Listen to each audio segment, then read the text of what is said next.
Muy bien. Ya me dio la información de que se está grabando y continuamos.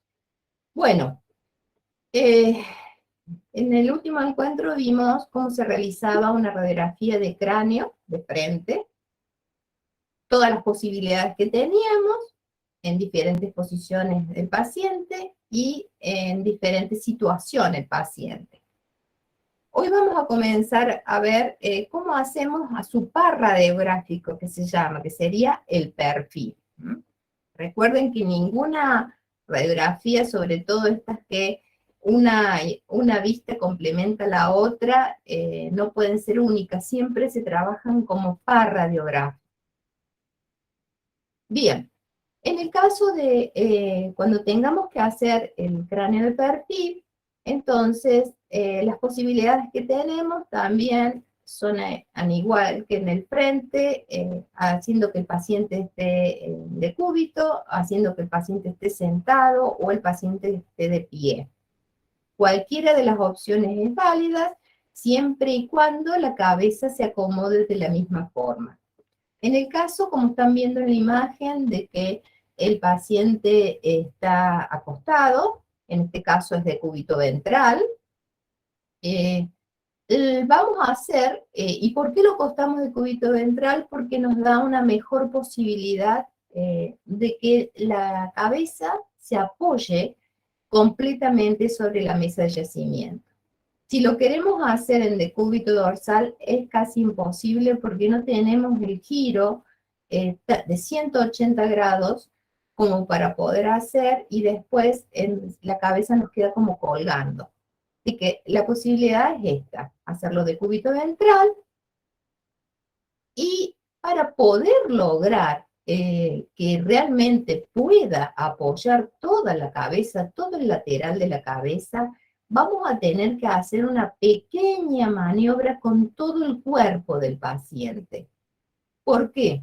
Porque esto nos va a ayudar en esta falta de rotación de 180 grados de nuestra cabeza. Entonces, si ustedes se fijan, miren, en realidad el paciente ha girado un poquito el cuerpo, ustedes están viendo un hombro y el otro es como que se ha perdido, porque justamente el paciente está elevando una parte de su cuerpo. Lo hace a través del hombro, inclusive lo hace en la cadera y lo hace en el tema con la rodilla, con todo, gira levemente el cuerpo. ¿Cuánto lo va a hacer? Hasta que nos permita, digamos, que su cabeza apoye completamente.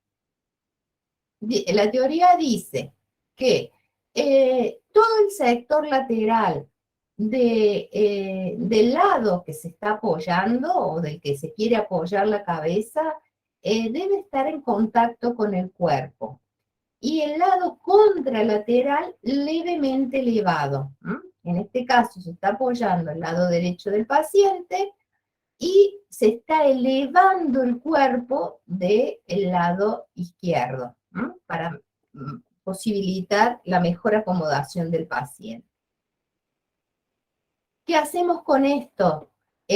Como en el cráneo de frente, ustedes van a ver que se le ha pedido al paciente que apoye sus brazos sobre la mesa, apoye la palma de la mano, y eso también le da mayor posibilidad de sostén, para que no quede ese cuerpo inestable, porque el mismo peso va a tratar de empujar, digamos, que está haciendo digamos, la gravedad le está exigiendo al paciente de que en realidad el peso de su propio cuerpo empuje. Entonces no vamos a lograr que se acomode bien esta cabeza. Entonces, lado de todo el cuerpo, del lado que vamos a apoyar, en contacto con el cuerpo y apoyado sobre la mesa. Lado contralateral, levemente elevado.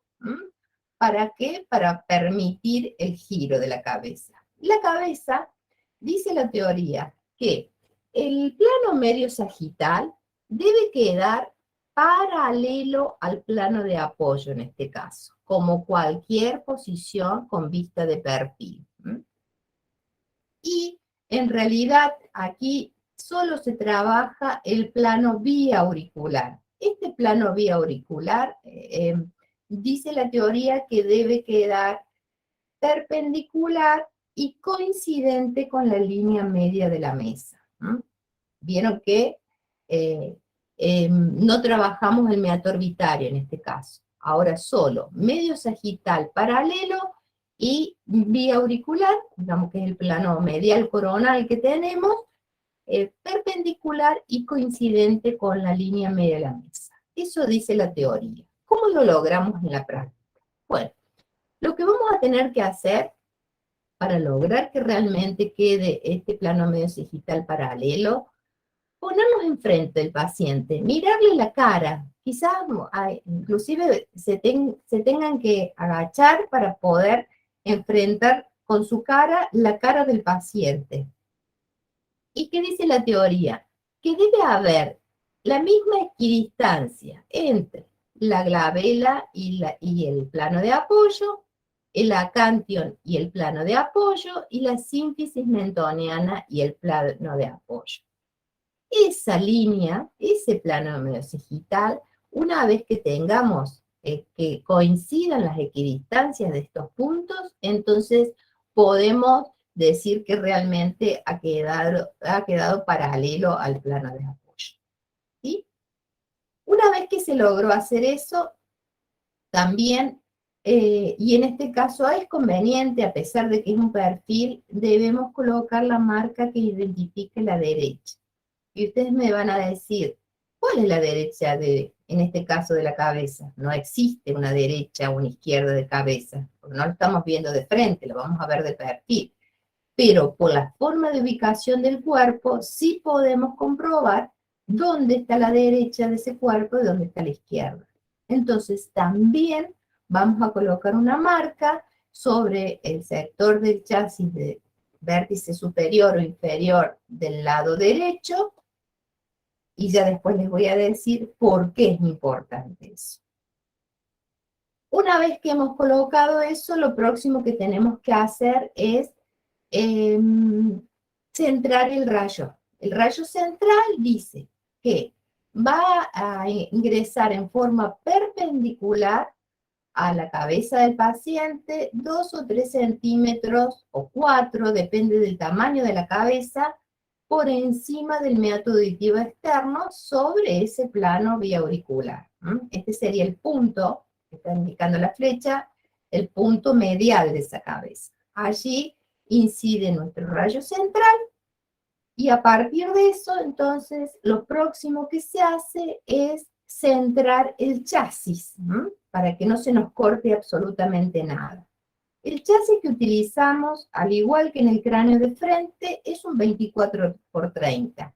Pero ahora, adecuándonos a los diámetros, el chasis va a ir en sentido apaisado, que se dice. ¿Qué es lo que significa el sentido apaisado? Significa que el lado más largo, del chasis, o sea, los 30 centímetros, dijimos que era un chasis 24 por 30, los 30 centímetros son los que van a ir de alguna manera en la misma dirección que lo hace, digamos, entre la órbita y el occipital. O sea que va a ir como en forma horizontal, digamos. Esa sería la otra denominación, pero nosotros le llamamos apaisado. ¿Cómo hacemos para centrar ese 24 por 30 apaisado? Bueno, vamos a tomar nuevamente la línea que va a pasar por la zona del paciente, el haz transversal del rayo central, y en ese sector, digamos, donde hace impronta la línea sobre la mesa, que la vamos a ver perfectamente, hacemos que la mitad de nuestro chasis coincida con ese haz transversal. Una vez que hicimos eso, las indicaciones que se le dan al paciente, al igual que en el frente, es paciente, no señor, señora, por favor, no se mueva, no respire. Eso es el protocolo general. O sea, paciente de cúbito ventral, cabeza lateralizada, y acomodado el cuerpo para permitir la completa lateralización de la cabeza. Y a partir de esto, uno se pregunta, ¿y cuál es el lado que tengo que apoyar? Bueno, va a depender del tipo de diagnóstico con que venga el paciente a un servicio. Si el paciente viene con un traumatismo en alguna zona del lateral, pues bueno, esa es la zona que debe estar en contacto con el plano de apoyo. Si el paciente tiene algún otro tipo de diagnóstico que no demande o que a nosotros no nos haga pensar que ocupa algún sector o el lado derecho o el lado izquierdo del paciente, bueno, podemos acomodarlo de la forma que queramos, o sea, apoyando un lado o apoyando el otro. Lo único que intentamos siempre en la práctica, apoyarlo de manera que la cabeza tengamos nosotros posibilidad de poder ver la cara del paciente. Entonces, eso sería lo lógico. Pero si el paciente tiene por ejemplo, este paciente hubiese venido con un traumatismo, un golpe del lado izquierdo, bueno, hubiésemos tenido que girar la cabeza y ya veríamos nosotros cómo podemos solucionar para poder verle la cara al paciente. Eso es el protocolo general. Hay veces que a pesar de hacer todas estas maniobras, al paciente le cuesta permanecer estable de manera que el plano mesogital quede paralelo. También le cuesta. Y eso hace que intente acomodarse cómodo, y en ese acomodarse cómodo, muchas veces desestabiliza la ubicación del plano medio sagital. Entonces, en algunos casos, cuando nosotros veamos que puede pasar esta situación, muchas veces le decimos al paciente, como en este caso, señor, a ver, haga un puño con su mano, ciérrela, haga un puño. Y esa mano hecha puño, se la vamos a colocar por debajo del mentón, porque ese es el primer sector que cae, porque el mentón no está apoyado, el mentón queda libre. Entonces, cuando nosotros apoyamos la mano del paciente hecha cerradita, hecha puño, hacemos que el mentón se apoye sobre esa mano y eso estabiliza la posición. Eso sería un recurso en aquellos pacientes donde nosotros veamos que no queda estable ese plano mesogital y el paciente tiende a desacomodarse. Y aquí están viendo la imagen que nos va a presentar esta radiografía que acabamos de hacer, donde nosotros tenemos una vista también panorámica de toda la estructura que compone nuestro cráneo, por supuesto algunos huesos bien identificables, otros superpuestos, y estructuras anatómicas que podemos identificar. Que en esto, les dije el otro día, voy a detenerme poco para darle lugar a la profe Rosso, que es la que va a hacer la lectura de la imagen, el control de calidad y alguna pequeña revisión de la anatomía que podemos ver. Pero, miren, nosotros en este caso ya hay algo que les voy a mostrar. Podemos ver bien los bordes de todo lo que es la calota craneal, con los distintos huesos que componen esta calota craneal, algunos superpuestos como los parietales y los temporales, y otros con la vista de perfil, digamos, sin superposición, como el frontal o el occipital. Pero hay que recordar también que en nuestro cráneo no solo está compuesto por estos huesos que componen la calota, sino por aquellos que intervienen en lo que se denomina base de cráneo. La base del cráneo es esta zona, digamos, o esta línea como media imaginaria que nosotros podemos hacer en sentido diagonal, que estamos viendo aquí, que aquí tenemos también una vista de perfil de estos huesos que componen la base del cráneo y que también podemos llegar a identificarlos, ¿no? En este caso, el primer hueso que compone lo que se llama la región anterior, esta base del cráneo, compartimiento anterior del cráneo, es aquí el frontal, que tenemos un poquitito de vista del frontal, que está por detrás de lo que son los senos frontales, y que forman parte del techo de la órbita. Después por aquí tenemos la zona del temporal, la zona del esfenoides, con su seno esfenoidal, su silla turca, parte de los peñascos que intervienen en esta base del cráneo que los aporta el temporal, y por último el compartimiento posterior que lo hace solo con la zona del occipital. Entonces tenemos de alguna manera una vista panorámica de todos estos huesos que componen a esta calota craneal. Si tuviésemos que hacer algo, digamos, como más especial o una mejor identificación, pues bueno, tendremos que ver qué posibilidades tenemos de poder hacer alguna radiografía con alguna otra posición para poder ver en forma particular alguna zona. Pero esto es una vista panorámica de perfil, de todos los huesos que componen lo que se denomina cráneo. Recién les dije que teníamos que identificar el lado derecho del paciente. ¿Por qué? Bueno, en realidad lo hacemos por lo siguiente. Cuando nosotros, como apoyamos un solo lado del paciente, y al colocar la marca, nosotros vamos a tener una diferencia en la relación de paciente, ubicación de su estructura de la cabeza, con respecto a la marca. La teoría dice, y esto si quieren anótenlo, dice, cuando nosotros vemos la marca y el paciente le da la espalda a la marca, significa que el lado que ha apoyado es el lado derecho. Y cuando el paciente, una vez que tenemos la radiografía y tenemos una marca, vamos a poner esto, la flecha aquí, cuando el paciente, en este caso, si pusiéramos la flecha aquí, mira la marca, estamos viendo parte de la órbita, es como si mirara la marca, el lado que se ha apoyado es el lado izquierdo. Esto nos sirve y le sirve muchísimo al médico.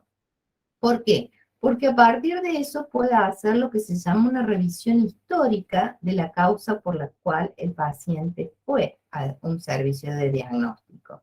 ¿Por qué? Porque justamente sabiendo nosotros que siempre debemos apoyar el lado afectado, el lado sospechoso, entonces automáticamente ya tiene como una cronología de cuál fue ese lado, aunque el paciente no lo conozca. O yo, por ejemplo, cualquier persona que esté leyendo una imagen, si yo veo una imagen así, de esta forma, que me la presentan de esta forma, digo, bueno, aquí el paciente apoyó el lado izquierdo. Entonces ya eso me guía para poder buscar el camino de ver, a ver, qué es lo que puede haberle pasado, qué lesión puede haber tenido, qué sucedió. Y es como hacer una revisión histórica del acontecimiento por el cual el paciente concurre a ese servicio. Porque un paciente puede pasar, por ejemplo, que viene después de muchos años a hacerse una radiografía porque tiene dolor de cabeza y el médico le consulta y le dice, ¿nunca antes se sacó una radiografía? Sí, una vez me saqué una radiografía porque me golpeé la cabeza. ¿Se acuerda dónde se golpeó la cabeza? La verdad es que no me acuerdo. Bueno. Entonces, mirando esas radiografías históricas del paciente, el médico puede de alguna manera saber en ese momento cuál fue ese lado afectado. Y si a lo mejor la lesión que tiene, que a lo mejor ahora tiene un tumor, del mismo lado donde se golpeó esa vez, ya lo está guiando por un camino para investigar más en profundidad de lo que había pasado antes y lo que tiene ahora. Por eso es que en realidad es muy importante que marquemos el lado derecho. Por eso, más que nada. ¿Quedó alguna duda? Continúo entonces. Bien, aquí estamos viendo desde otra vista. Fíjense en cómo realmente eso que recién les dije, plano medio sagital paralelo al plano de apoyo. Equidistancia entre la glabela y plano de apoyo, acantion y plano de apoyo, sínfisis mentoniana y plano de apoyo. O sea, la misma distancia hay en estos tres puntos anatómicos. Eso a mí automáticamente me dice de que el paciente, realmente el plano mesogital del paciente está bien acomodado. Y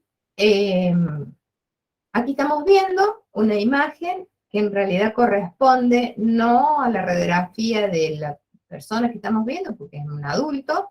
Esta es una radiografía de un niño, para que vayamos viendo un poquito más. Esta radiografía, ¿por qué se da cuenta que es un niño? Más allá de que, digamos, el grosor de todo lo que son las tablas, tanto interna como externa, es mucho más angosto, más finito.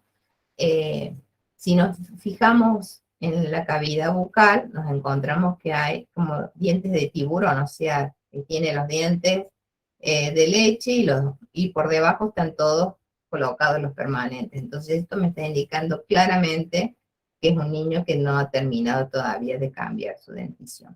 Hay de alguna manera normas y reglas que uno puede identificar casi con exactitud la edad cronológica de una persona.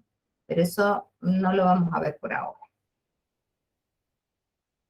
Bien, bueno, plano medio sagital paralelo.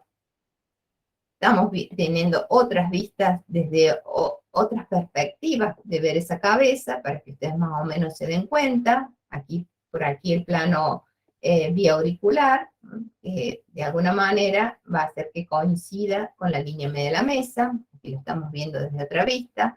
Y ven cómo en estas pueden comprobar cómo ha elevado el lado contralateral. Miren cómo dónde está la altura donde está este hombro, y miren la altura donde está el hombro que coincide con el lado que apoya el paciente. Entonces, esta maniobra que hacemos, que la debemos hacer siempre en el cuerpo del paciente, sobre todo si es un adulto, es muy necesaria para lograr ese paralelismo que necesitamos del plano medio sagital.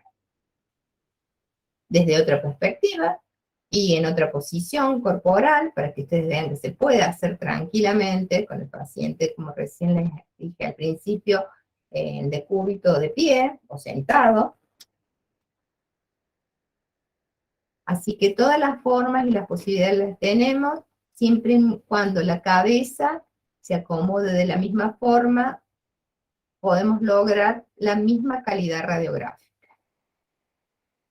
Bueno, un esquema más o menos de todo lo que es el cráneo, con sus distintas estructuras, que lo vamos a pasar de largo. Aquí también tienen, después ustedes lo ven con más tranquilidad, tienen de alguna manera con numeración la identificación de las distintas estructuras que podemos llegar a ver. Aquí estamos viendo parte de la que es la estructura coronal, y aquí estamos viendo parte de la estructura lamboidea, que se puede llegar a ver bien. Bueno, otra imagen donde ustedes de alguna manera, dónde estarían los huesos medianamente, el frontal, la zona de los parietales, la zona de los temporales, la estructura escamosa donde están los temporales, la parte del occipital. Aquí estamos viendo la estructura lamboidea de nuevo. Y estamos viendo lo siguiente, que también hay algo que para poder identificar, y que también, más allá de esa marca que de alguna manera nos ayuda a saber qué lado fue el que apoyó en ese momento, hay otra forma también, de acuerdo al criterio que podemos observar en las estructuras que acompañan a esta imagen del cráneo, que también nos puede generar como un antecedente de cuál era la situación en que estaba el paciente en el momento que se hizo la radiografía. Y es lo siguiente. Recién vimos, voy a volver a ver si lo tengo en la imagen. La vamos a pasar rápido. Bien. Este paciente, para poder realizar esta radiografía necesitamos que colabore.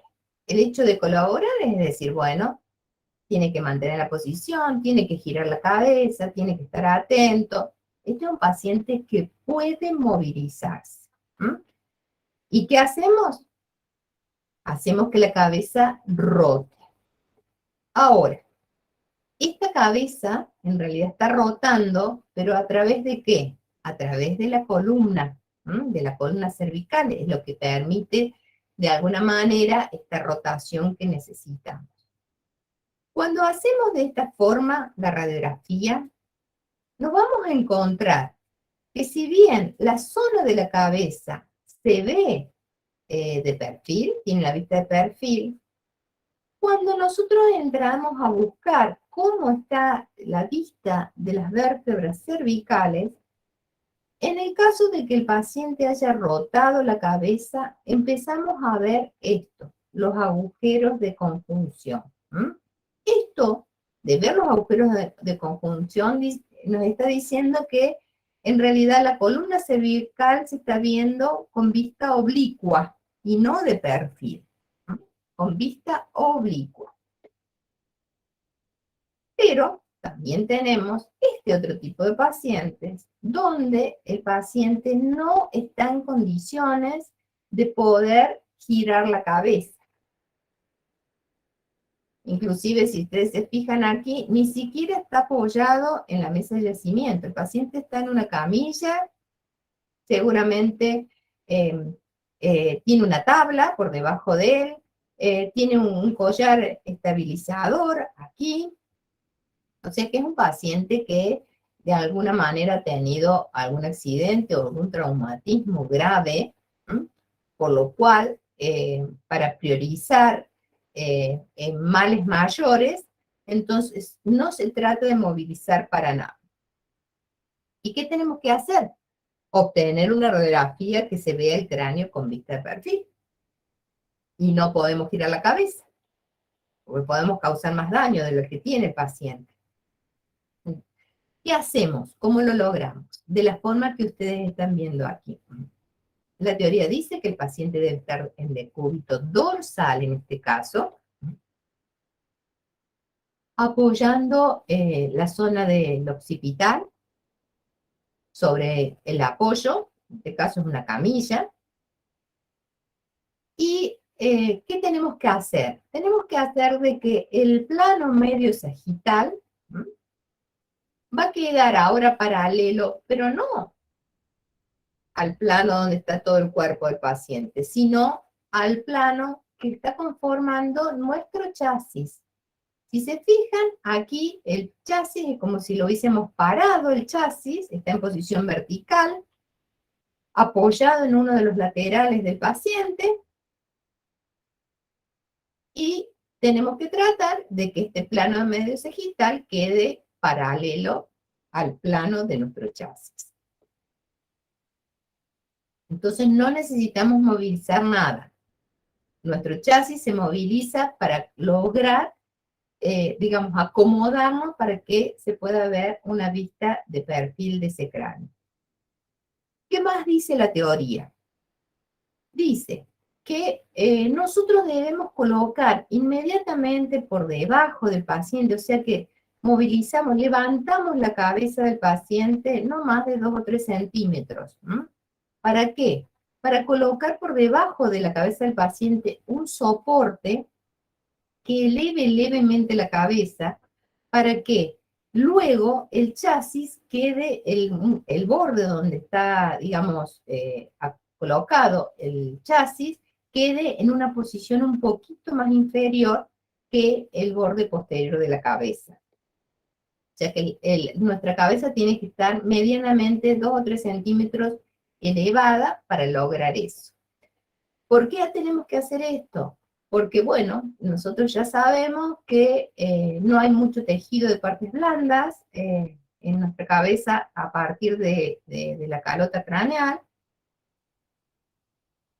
Y eso significa que si nosotros hacemos que la cabeza esté apoyada a la misma altura que nuestro chasis, este 1,5 cm que tiene nuestro chasis, que es el lugar, digamos, oscuro, donde no llega hasta allí la película, va a hacer que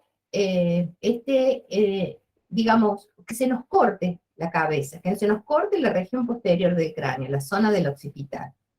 Entonces, para evitar eso y que nuestra cabeza quede centrada en ese chasis completamente, entonces elevamos un poquitito la cabeza. Esta maniobra no de alguna manera perjudica al paciente. Sí lo perjudicaríamos si quisiéramos rotar la cabeza del paciente.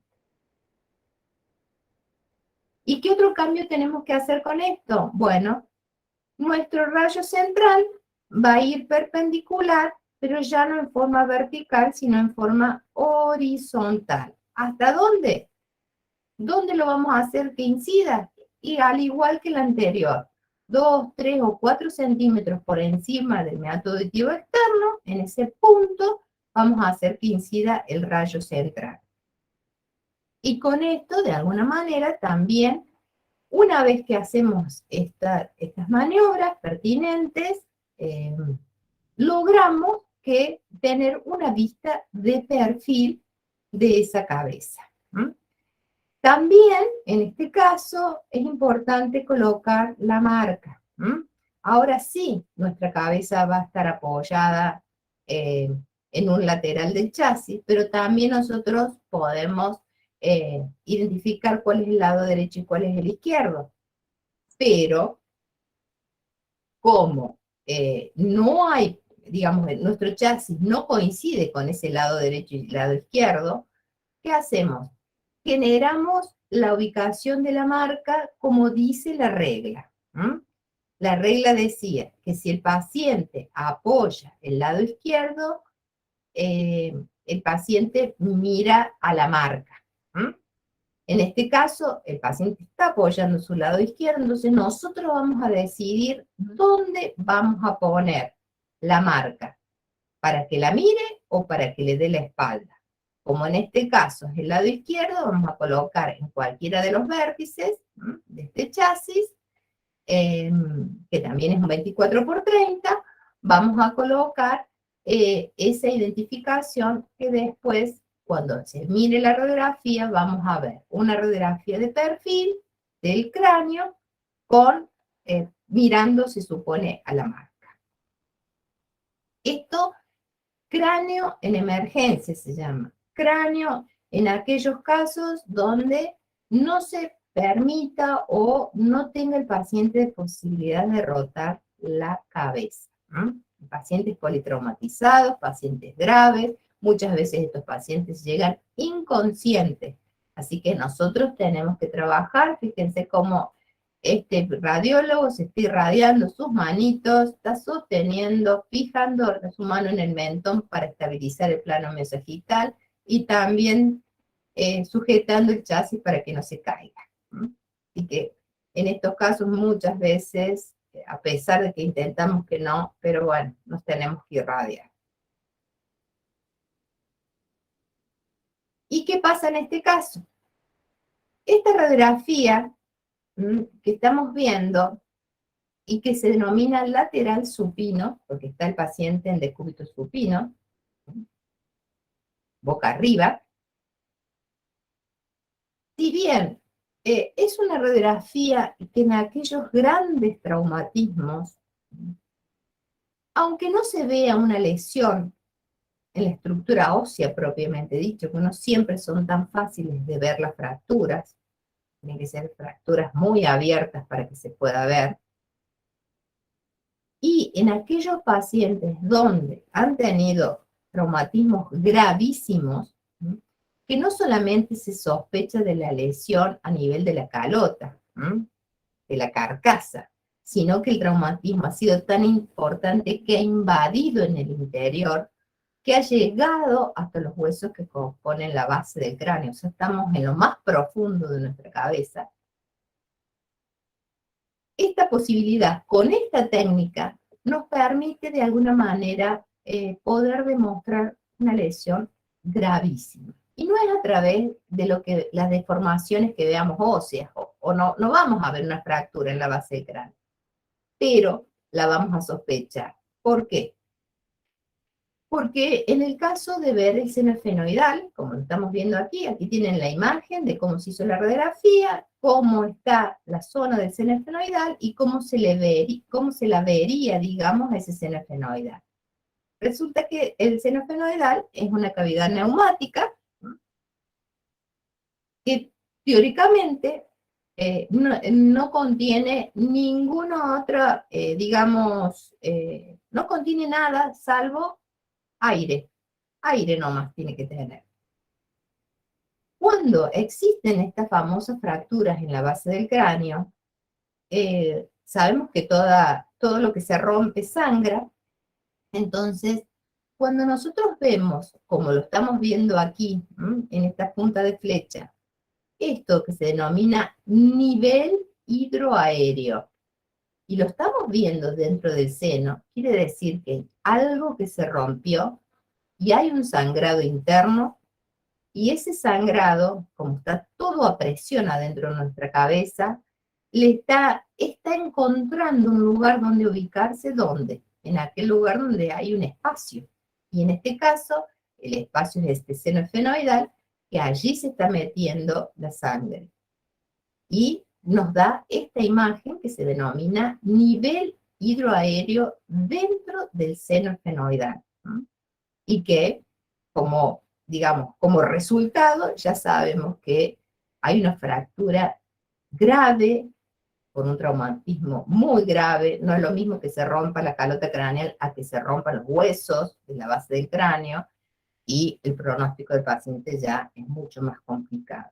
Pero con esta simple radiografía, esta con rayo horizontal, que llamamos nosotros, podemos de alguna manera demostrar, sin ver una lesión ósea, pero podemos demostrar que existe esa lesión.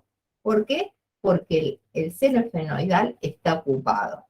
Y por la forma en que nosotros dirigimos la cabecita, es como si ese seno esfenoidal fuera una botellita parada que tuviera adentro líquido. Y cuando uno ve una botella parada, y la mira de costado, puede ver hasta dónde llega el líquido. Bueno, en este caso también se ve hasta dónde llega el líquido en el seno esfenoidal. ¿Sí? Así que esta técnica es muy importante, y más allá de la imagen que nos represente de las lesiones que pueda tener, las malformaciones óseas que pueda tener nuestra cabeza con vista de perfil, también nos da el diagnóstico de lo que se denomina fractura en la base del cráneo.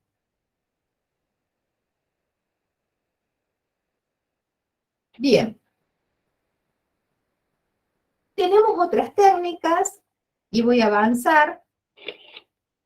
Tenemos otras técnicas que también las podemos usar en aquellos casos donde se necesite una visión muy particular o más, digamos, más viable para poder distinguir de alguna estructura.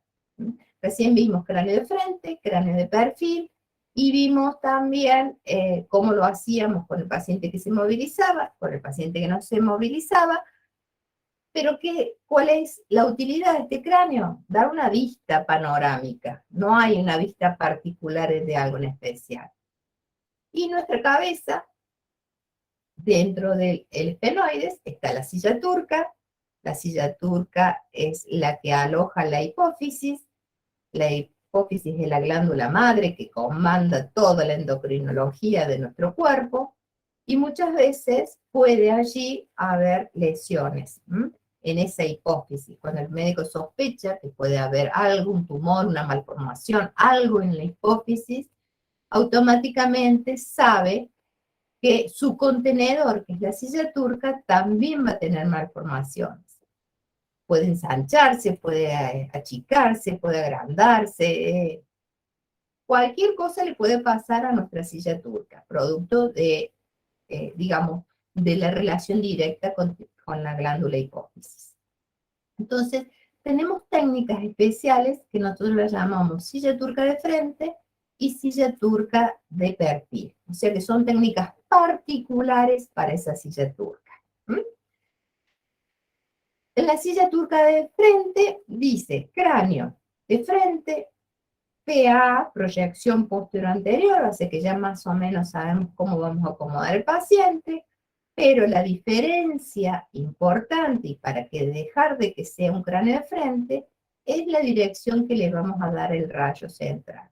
Dice que el rayo central va a ir 25 grados en sentido cefálico, pasando por el conducto auditivo externo. ¿Mm? Esa es lo que la hace diferente, y una vez que acomodamos al paciente, logramos una imagen totalmente diferente a un cráneo de frente. ¿Mm? Vemos la silla turca de frente. Y después tenemos la silla turca de perfil, o sea que hay un par radiográfico para poder ver esta silla turca. ¿Cómo lo hacemos? Bueno, con la silla turca de frente, entonces, la teoría dice que el paciente se acomoda como si hiciéramos un cráneo de frente PA, posterior anterior. O sea que ya no tenemos que volver a decir cómo van los planos y todo, pues ya lo vimos. Hay que volver a revisar cómo se hacía un cráneo de frente y automáticamente ya tenemos la respuesta de cómo acomodar el paciente. Pero sí tenemos que hacer el cambio más importante, es esto. ¿Cómo vamos a acomodar el rayo central? Y dice que el rayo central vamos a tener que angular ese tubo de manera de que, digamos, la angulación del mismo sea de 25 grados y en sentido cefálico, o sea que el tubo va a estar un poco en una posición más baja que nuestra cabeza y el rayo va a ir en dirección y va a atravesar a esta cabeza en forma como oblicua. Ya no lo va a hacer de frente, ni lo va a hacer de perfil, sino que lo va a atravesar en forma oblicua. 25 grados cefálicos, apuntan para arriba. ¿Y qué más dice la teoría? Dice, no entra por ningún lado, no toma ningún punto anatómico. El punto anatómico que tenemos que controlar es que el haz transversal del colimador, este que estamos viendo aquí, que en realidad atraviesa toda nuestra cabeza, pase por el conducto auditivo externo. O sea, uno de alguna manera ve que esa línea negra que representa la transversal está viéndose a nivel del conducto auditivo externo, automáticamente ya sabemos que está bien posicionado. Fíjense en cómo de alguna manera estos 25 grados, que ahí podemos ver un poquitito de la línea, un puntito diferente en la oreja del paciente, van a ver que, miren por dónde está viniendo, de una zona baja. Sube, sube, sube, sube, sube, inclusive sigue subiendo una vez que pasó el conducto auditivo externo y van a ver cómo este rayo central, a lo mejor en el plano de apoyo, que aquí estamos usando el buquimural, el paciente está sentado, se marca en una posición mucho más alta que el resto de la cabeza. Es importante que marquemos el lado derecho, es importante que en el momento del centrado también hagamos que ese transversal coincida con el punto medio del chasis. Nuestro chasis que vamos a utilizar puede ser un 24x30 o un 18x24, porque ya no hace falta que salga una visión completa del cráneo, pero nos vamos a ver que después el chasis está en una posición mucho más alta que el resto de la cabeza. No importa, no nos asustemos. ¿Por qué? Porque el rayo central, a medida que va tocando los distintos puntos por donde va atravesando esa cabeza, también nos va a seguir trasladando y cuando llegue al chasis, lo va a hacer en un sentido mucho más alto de por donde los tocó. Porque la misma dirección del rayo hace que esos puntos anatómicos vayan elevándose y cuando llegan al chasis, allá a la altura los colocan. Cuidado, tenemos que tener ese cuidado muy importante, si no se nos va a cortar la radiografía. Debemos marcar el lado derecho, como recién les dije, también, por las dudas haya alguna malformación o alguna deformación y se pueda comprobar si realmente de qué lado está. Y el paciente en el momento del disparo se le va a pedir, al igual que en cualquier radiografía de cráneo, que se quede quieto, que no se mueva y que no respire. Entonces la idea es esa, posición como un cráneo de frente, pero cambio de posición o de dirección del rayo y eso hace que después, cuando veamos la radiografía, nos encontremos con esto. Y nos encontramos que en esta radiografía ya no están más las órbitas que antes se veían, está apareciendo algo en el medio, una imagen radiotransparente en el medio que no sabemos de qué se trata, y dentro de ella va a aparecer una imagen de cuadrilátera, que estamos aquí viéndola, no sé si la alcanzan a ver, hay que poner el ojo un poquito más agudo, y que corresponde a la silla turca. Toda esta maniobra la hacemos para poder ver esta pequeñísima estructura que es mucho más delgada que todo el resto de la estructura ósea que la está acompañando. ¿Por qué la vemos? Porque usamos lo que se denomina una ventana radiológica.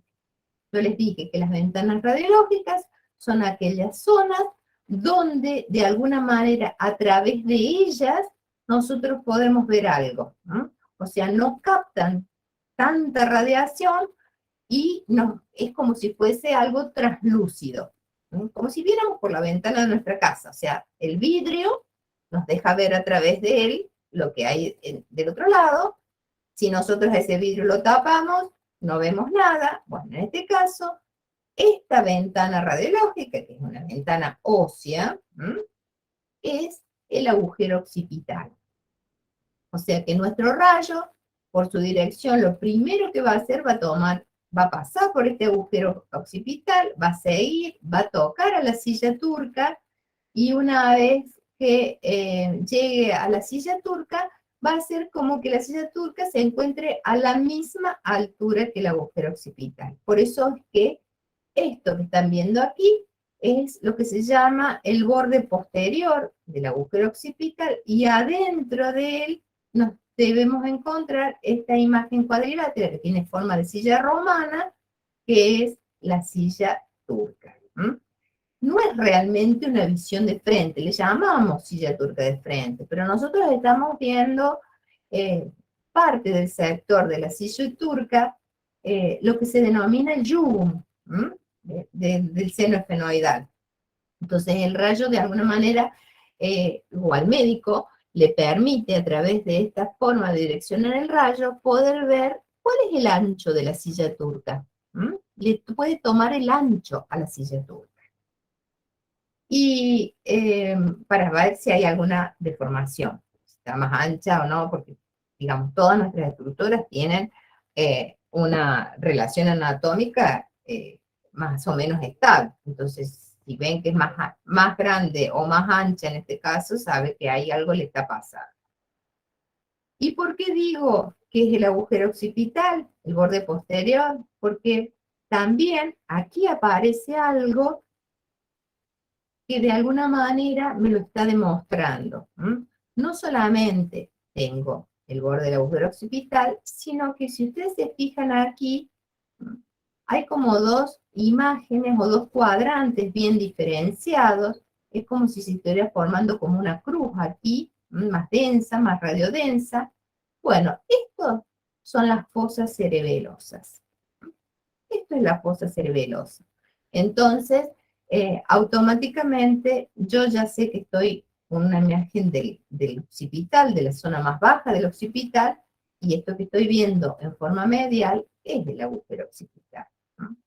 los peñascos que estaban dentro de la órbita, bueno, miren dónde están los peñascos. Estos son los peñascos.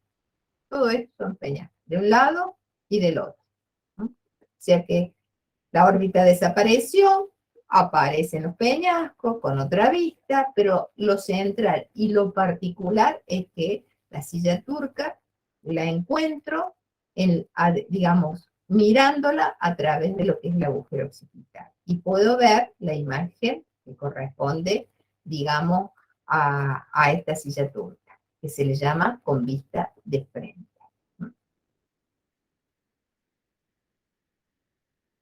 Aquí tenemos otras imágenes para que ustedes vean. Miren, más o menos las mismas características, un poco más claras. Volvemos a ver el agujero occipital. No es todo el agujero occipital, es el borde posterior, o sea que estamos viendo medio agujero occipital. Y adentro de ellos vuelve a estar la imagen de la silla turca. Esto se produce siempre y cuando hagamos todas las maniobras necesarias que el protocolo nos dice.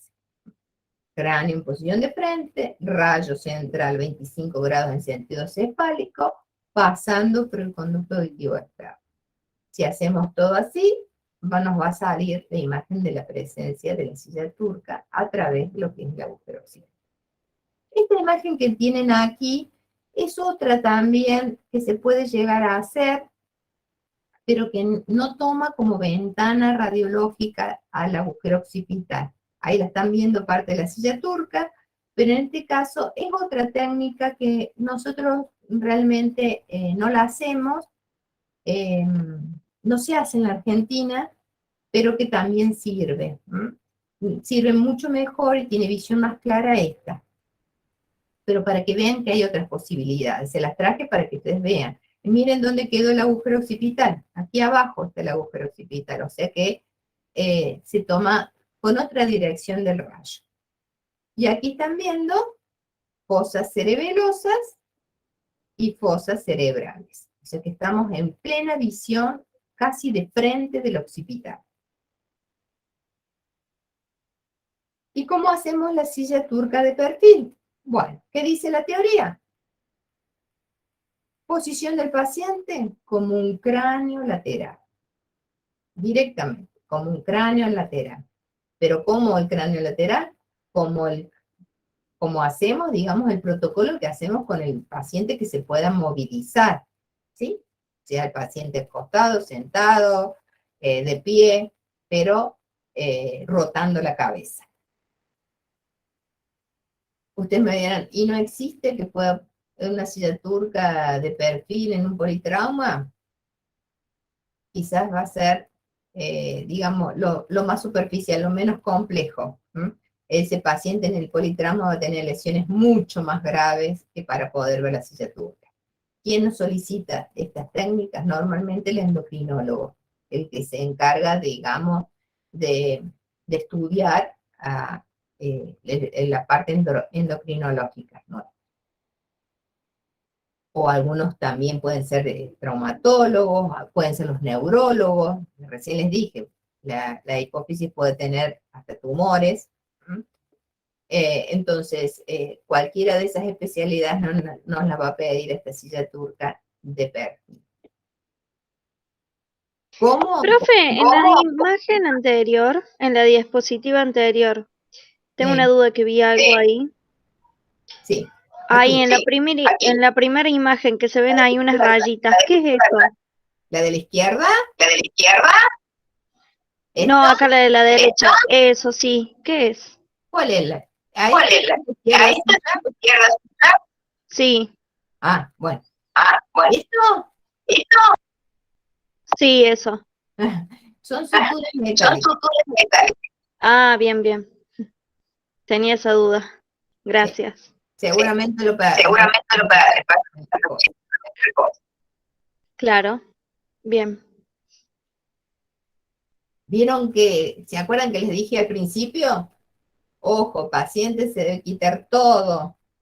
No debe tener ni aros, ni cadena, ni invisible, nada, porque automáticamente el metal absorbe más radiación y nuestra vista, ¿qué hace? Perderse en mirar eso y perder el objetivo que es evaluar lo que realmente tenemos que evaluar. A todos nos pasa, por eso es muy importante. Bien, ¿cuál es la diferencia para que no sea más un cráneo de frente y ahora represente lo que se llama una silla turca de frente? Bueno, la gran diferencia es que en este caso, nuestro plano coronal principal no va a ser el que esté coincidente con la línea media de la mesa. ¿Se acuerdan el plano biauricular, que pasaba por los conductos auditivos externos? Ese es el plano coronal principal de nuestra cabeza. Si ustedes se fijan, miren, aquí se está marcando una raya en el paciente. Quiere decir que lo que vamos a hacer que coincida con nuestra línea media va a ser un plano que esté aproximadamente a 2 o 3 centímetros por delante del conducto auditivo externo. Por delante. ¿Por qué? Porque la teoría dice que la silla turca no está ubicada a la altura del plano biauricular, que la silla turca no está medial. Entonces, eso hace de que nosotros, si es una técnica particularizada para ver la silla turca, pues vamos a tener que hacer que el rayo atraviese directamente la silla turca.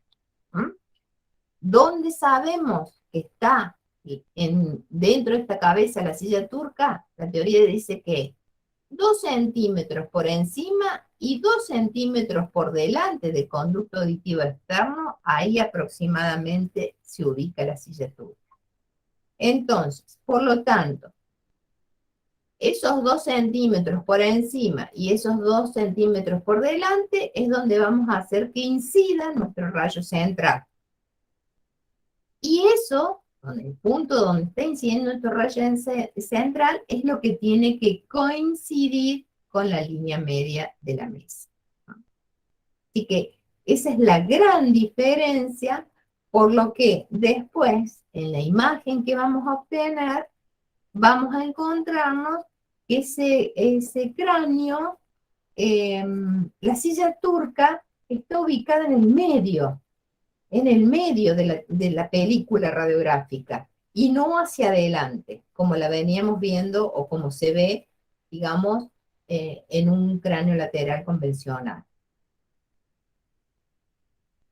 ¿Y qué más dice la teoría? Dice que el rayo central muchas veces también, si el médico en realidad lo que quiere es solicitar esta radiografía para tomar el tamaño real de la silla turca, o sea, cuando ponga 1 centímetro sobre la radiografía y mida desde dónde hasta dónde va esa silla turca, entonces eso le va a dar la medida que realmente tiene en el paciente, su silla turca que tiene el paciente. Y para esto tenemos que hacer un cambio.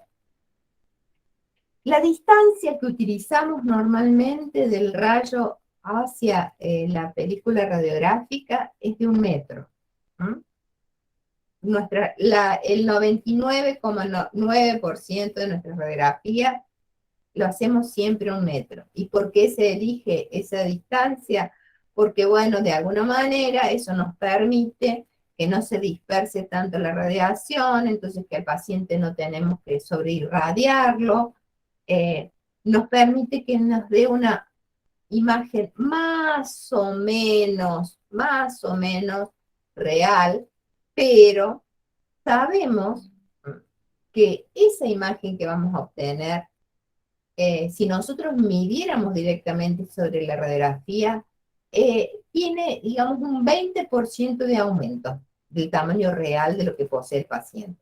Siempre en nuestras radiografías, cuando colocamos el tubómetro, siempre van a tener un aumento del 20%, por lo menos. ¿Cómo conseguimos lograr el tamaño real? que coincida con lo que tiene el paciente. Para eso, la teoría dice que debemos alejar el tubo. ¿Cuánto? Al 1,80 m. O sea, de 1 metro a 1,80 m. Si queremos tamaño real. Si nos piden la silla turca común nada más porque quieren ver malformaciones físicas o algo, pues la haremos a 1 metro. Ahora, si nos piden ver que quieren tomar medidas reales, lo tenemos que hacer 1,80 m. A esa distancia realmente conseguimos el tamaño real de todo lo que mostramos. No hay magnificación al 1,80 m. Pero, bueno, tiene lo bueno, pero lo otro, lo malo, la cantidad de radiación que le vamos a dar aumenta potencialmente. ¿Por qué? Porque sabemos que ese abanico, ese cono de radiación, a medida que nos vamos alejando más con el tubo, cada vez se va a ir abriendo más y se va perdiendo más cantidad de radiación. Ustedes lo deben haber visto en física el año pasado, que dice que la cantidad de radiación aumenta o disminuye al cuadrado de la distancia. Por lo tanto, si antes le dábamos, pongámosle, no sé, antes le dábamos, necesitamos para traspasar eso, de los cálculos lo saben hacer, para pasar ese diámetro de esa cabeza, necesitamos ponerle 100 kilovolts, doy un ejemplo así irrisorio, pero para que sean números exactos, pues si lo llevamos al 1,80 m, imagínense, vamos a tener que aumentarle por lo menos a más de 200 miliamperes. Con lo cual, muchísima más cantidad de radiación, muchísima más radiación secundaria dispersa, que nos va a llegar de todos lados de nuestra sala de rayos. Entonces, por eso es que tratamos de evitar que las distancias sean tan alejadas del tubo del paciente. Solamente lo usamos en aquellos casos o en aquellas condiciones donde sea exigido. Ya no, van a ver que en otras radiografías podemos llegar a hacer de aumentar la distancia del tubo, o sea, de alejar el tubo mucho.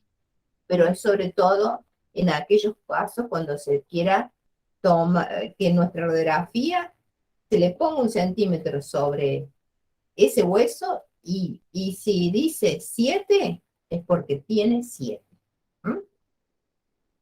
En este caso, la opción para hacer una silla turca es o a 1 metro, como normalmente lo trabajamos, y si en realidad se nos solicita tamaño real, entonces vamos a tener que saber que tenemos que llevarla a 1,80 m.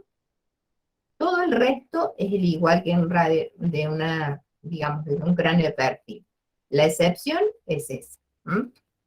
Lugar de incidencia del rayo, con lo cual lo que va a coincidir con la línea de la mesa no es lo mismo que el cráneo lateral, y vamos a ver el tema de la distancia. Disculpe, profe. Sí, querido.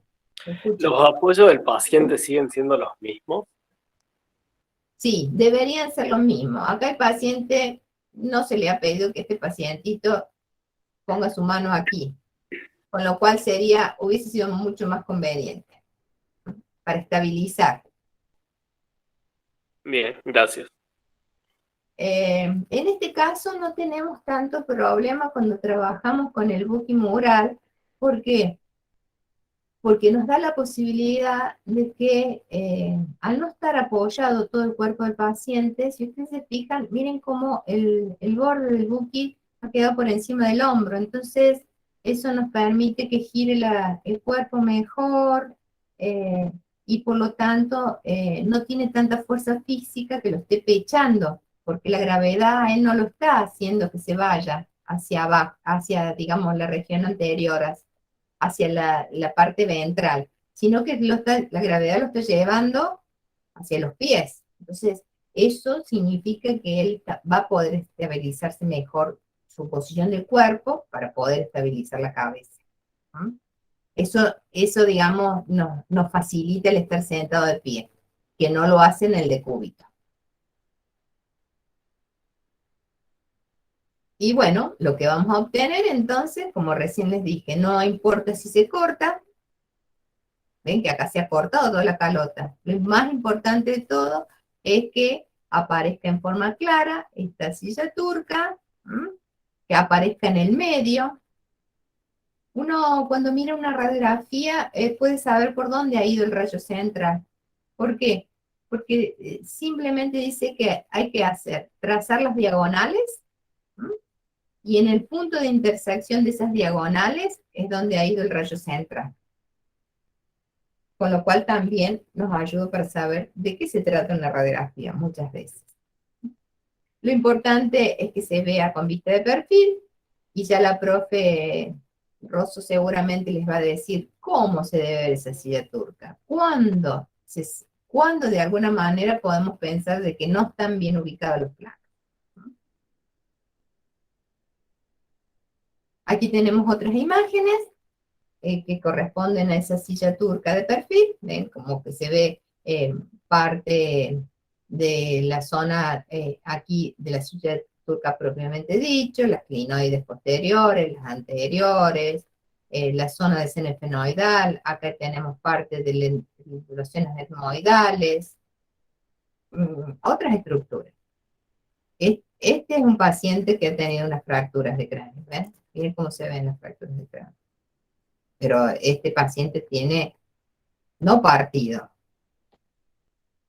Nosotros le decimos, está reventado, pobre paciente, porque tiene múltiples fracturas de cráneo. Pero, bueno, también están viendo la silla turca. Y ahí existe esta técnica, que en realidad es, digamos,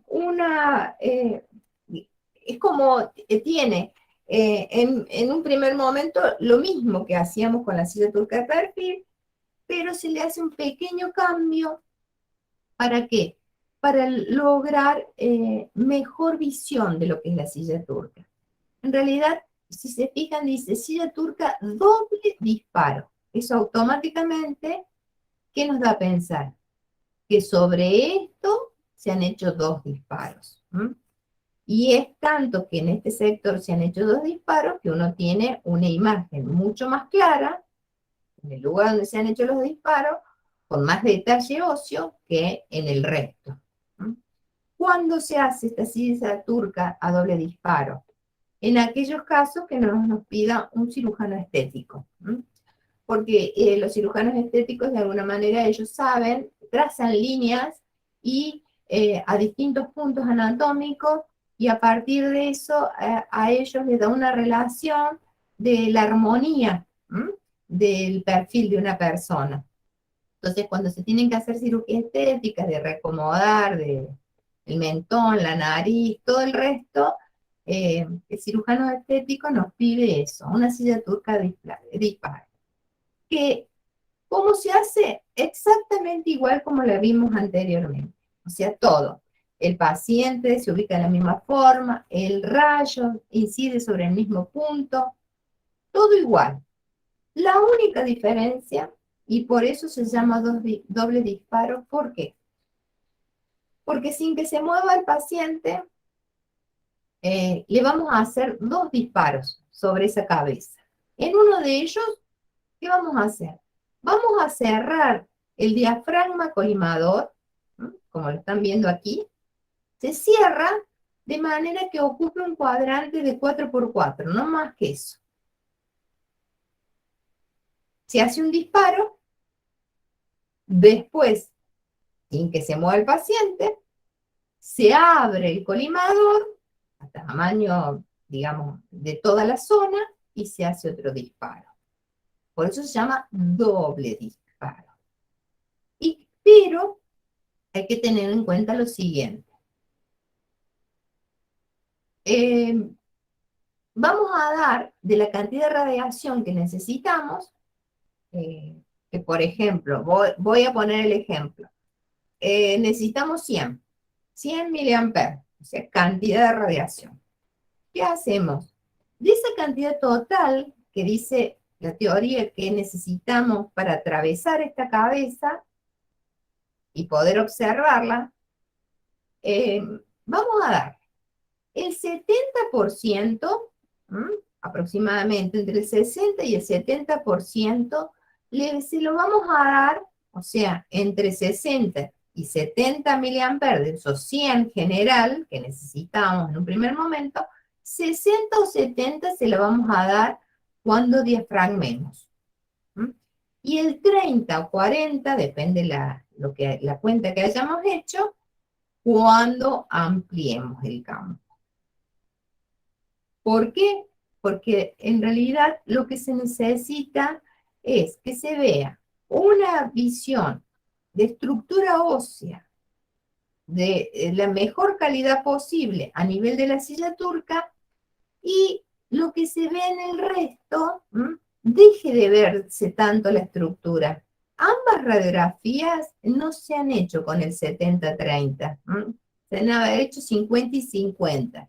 Y eso hace que nosotros empecemos a ver estructura, digamos, ósea en la periferia de ese cuadrante que habíamos diafragmado.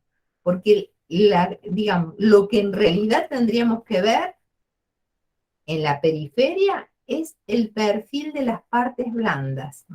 Inclusive nosotros deberíamos ver aquí la nariz, los labios, parte del mentón, o sea, deberíamos ver con claridad.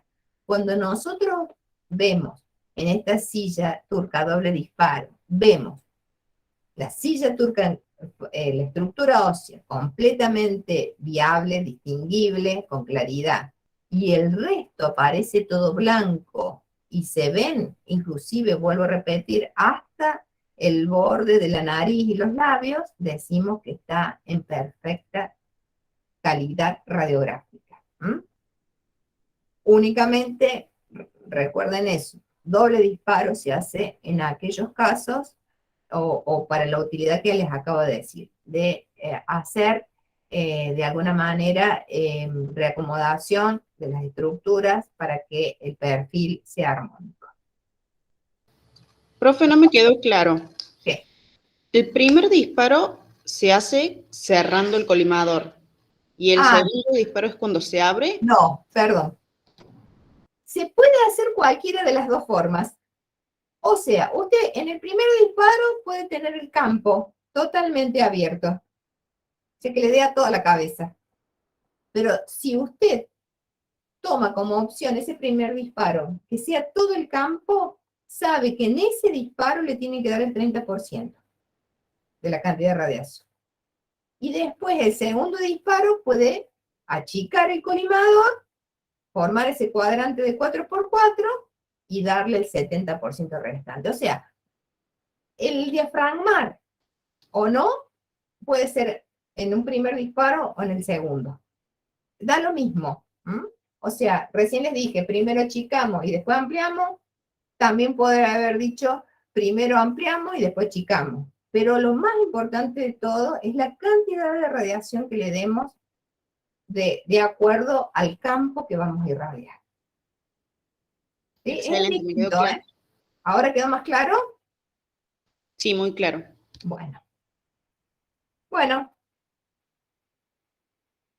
Otras imágenes donde ven malformaciones. Miren esta silla turca, cómo se ha ampliado. Miren esta silla turca, dejó de tomar la formita de la silla romana, toda totalmente distorsionada. O sea, esta técnica es muy especial, es muy particular, y nos da una visión de las probables patologías que puedan tener esa silla turca, que generalmente son ocasionadas por alguna patología propia de la hipófisis. Bueno, y hasta acá llegamos hoy. La semana que viene, ¿hoy somos martes? Sí, la profe Rosso, sí, seguramente la profe Rosso va a continuar